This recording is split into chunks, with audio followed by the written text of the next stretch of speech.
Chapter 16. The Lord spoke to Moses after the death of the two sons of Aaron, who died when they approached the Lord. The Lord said to Moses, "Tell your brother Aaron not to come whenever he chooses into the most holy place, behind the curtain in front of the atonement cover on the ark, or else he will die, because I appear in the cloud over the atonement cover. This is how Aaron is to enter the sanctuary area, with a young bull for a sin offering, and a ram for a burnt offering. He is to put on the sacred linen tunic, with linen undergarments next to his body. He is to tie the linen sash around him, and put on the linen turban. These are sacred garments, so he must bathe himself with water before he puts them on. From the Israelite community, he is to take 2 male goats for a sin offering, and a ram for a burnt offering. Aaron is to offer the bull for his own sin offering to make atonement for himself and his household. Then he is to take the 2 goats and present them before the Lord at the entrance to the tent of meeting. He is to cast lots for the 2 goats, 1 lot for the Lord, and the other for the scapegoat.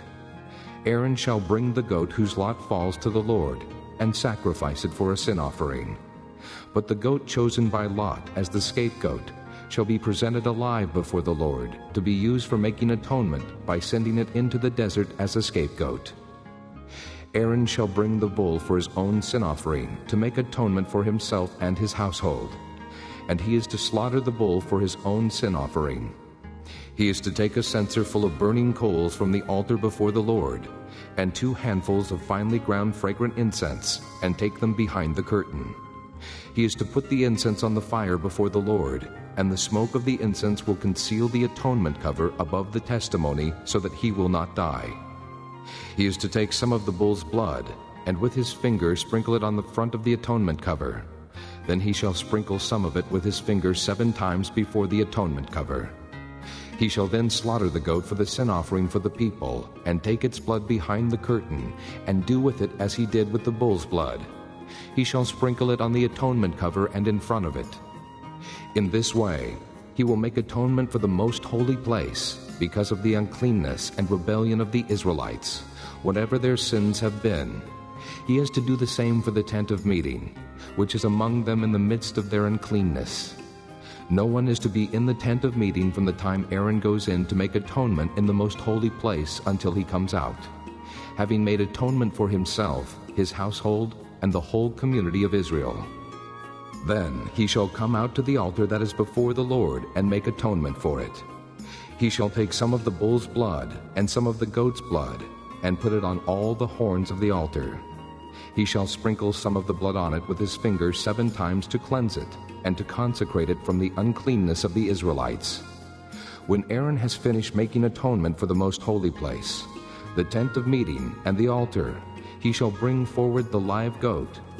He is to lay both hands on the head of the live goat, and confess over it all the wickedness and rebellion of the Israelites, all their sins, and put them on the goat's head. He shall send the goat away into the desert in the care of a man appointed for the task. The goat will carry on itself all their sins to a solitary place, and the man shall release it in the desert. Then Aaron is to go into the tent of meeting, and take off the linen garments he put on before he entered the most holy place, and he is to leave them there. He shall bathe himself with water in a holy place, and put on his regular garments. Then he shall come out and sacrifice the burnt offering for himself and the burnt offering for the people, to make atonement for himself and for the people. He shall also burn the fat of the sin offering on the altar. The man who releases the goat as a scapegoat must wash his clothes and bathe himself with water. Afterward, he may come into the camp. The bull and the goat for the sin offerings, whose blood was brought into the most holy place to make atonement, must be taken outside the camp. Their hides, flesh, and offal are to be burned up. The man who burns them must wash his clothes and bathe himself with water. Afterward, he may come into the camp. This is to be a lasting ordinance for you. On the 10th day of the 7th month, you must deny yourselves and not do any work, whether native-born or an alien living among you, because on this day atonement will be made for you, to cleanse you. Then, before the Lord, you will be clean from all your sins. It is a Sabbath of rest, and you must deny yourselves. it is a lasting ordinance. The priest who is anointed and ordained to succeed his father as high priest is to make atonement. He is to put on the sacred linen garments and make atonement for the most holy place, for the tent of meeting and the altar, and for the priests and all the people of the community. This is to be a lasting ordinance for you.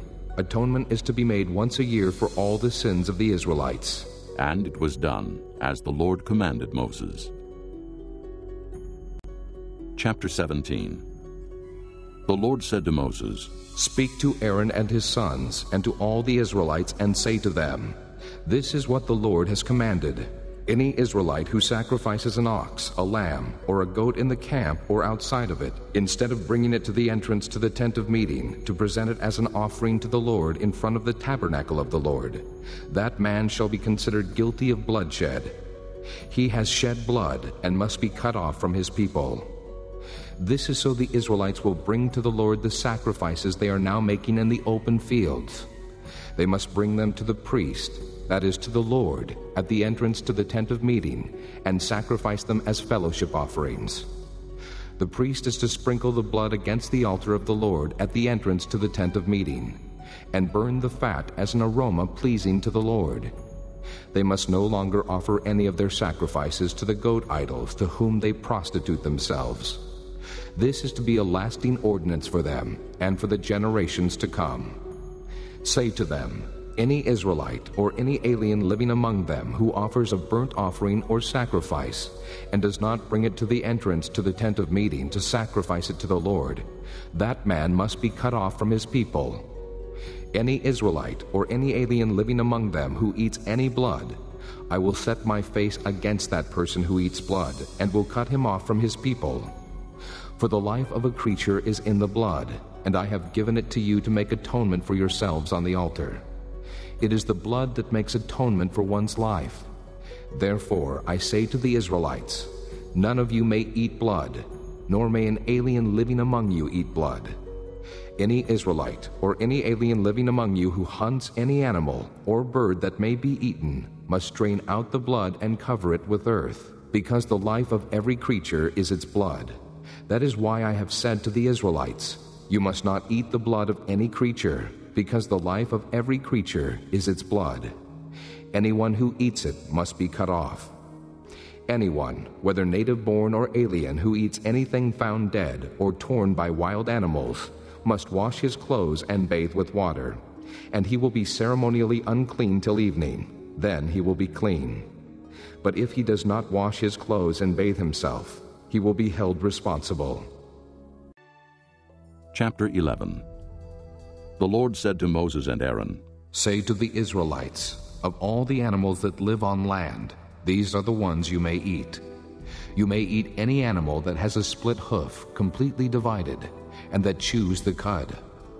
There are some that only chew the cud, or only have a split hoof, but you must not eat them. The camel, though it chews the cud, does not have a split hoof. It is ceremonially unclean for you. The coney, though it chews the cud, does not have a split hoof. It is unclean for you. The rabbit, though it chews the cud, does not have a split hoof. It is unclean for you. And the pig, though it has a split hoof completely divided, does not chew the cud. It is unclean for you. You must not eat their meat or touch their carcasses. They are unclean for you. Of all the creatures living in the water of the seas and the streams, you may eat any that have fins and scales. But all creatures in the seas or streams that do not have fins and scales, whether among all the swarming things or among all the other living creatures in the water, you are to detest. And since you are to detest them, you must not eat their meat, and you must detest their carcasses. Anything living in the water that does not have fins and scales is to be detestable to you. These are the birds you are to detest, and not eat, because they are detestable: the eagle, the vulture, the black vulture, the red kite, any kind of black kite, any kind of raven, the horned owl, the screech owl, the gull, any kind of hawk, the little owl, the cormorant, the great owl, the white owl, the desert owl, the osprey, the stork, any kind of heron, the hoopoe, and the bat. All flying insects that walk on all fours are to be detestable to you. There are, however, some winged creatures that walk on all fours that you may eat, those that have jointed legs for hopping on the ground. Of these you may eat any kind of locust, katydid, cricket, or grasshopper.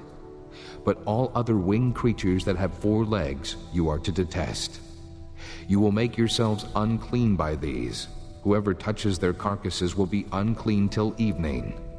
Whoever picks up one of their carcasses must wash his clothes, and he will be unclean till evening.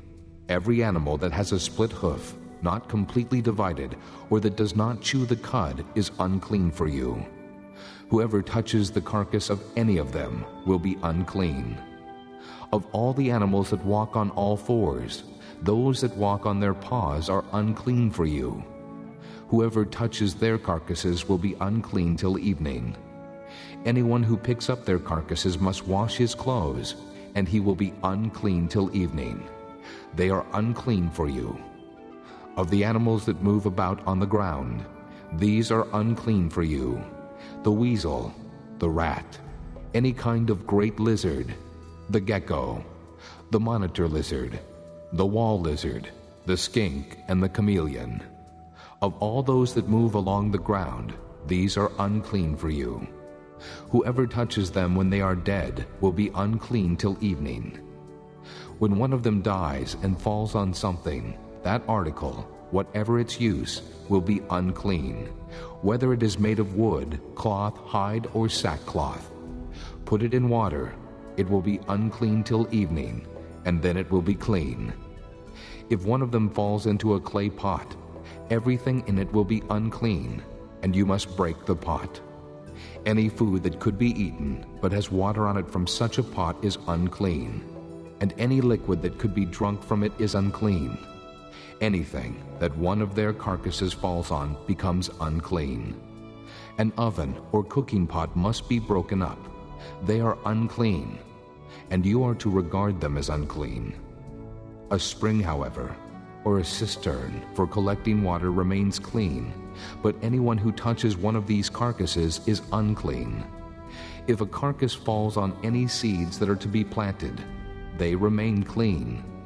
But if water has been put on the seed, and a carcass falls on it, it is unclean for you.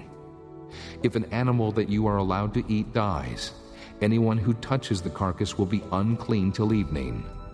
Anyone who eats some of the carcass must wash his clothes, and he will be unclean till evening. Anyone who picks up the carcass must wash his clothes, and he will be unclean till evening. Every creature that moves about on the ground is detestable.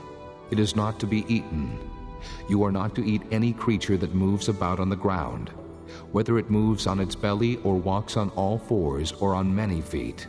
It is detestable. Do not defile yourselves by any of these creatures. Do not make yourselves unclean by means of them, or be made unclean by them. I am the Lord your God. Consecrate yourselves and be holy, because I am holy. Do not make yourselves unclean by any creature that moves about on the ground. I am the Lord who brought you up out of Egypt to be your God. Therefore be holy, because I am holy. These are the regulations concerning animals, birds, every living thing that moves in the water, and every creature that moves about on the ground. You must distinguish between the unclean and the clean, between living creatures that may be eaten and those that may not be eaten. Chapter 12. The Lord said to Moses, Say to the Israelites, a woman who becomes pregnant and gives birth to a son will be ceremonially unclean for 7 days, just as she is unclean during her monthly period. On the 8th day, the boy is to be circumcised. Then the woman must wait 33 days to be purified from her bleeding. She must not touch anything sacred or go to the sanctuary until the days of her purification are over. If she gives birth to a daughter, for 2 weeks the woman will be unclean as during her period. Then she must wait 66 days to be purified from her bleeding. When the days of her purification for a son or daughter are over, she is to bring to the priest at the entrance to the tent of meeting a year-old lamb for a burnt offering, and a young pigeon or a dove for a sin offering. He shall offer them before the Lord to make atonement for her, and then she will be ceremonially clean from her flow of blood. These are the regulations for the woman who gives birth to a boy or a girl. If she cannot afford a lamb, she is to bring 2 doves or 2 young pigeons, one for a burnt offering and the other for a sin offering. In this way, the priest will make atonement for her, and she will be clean.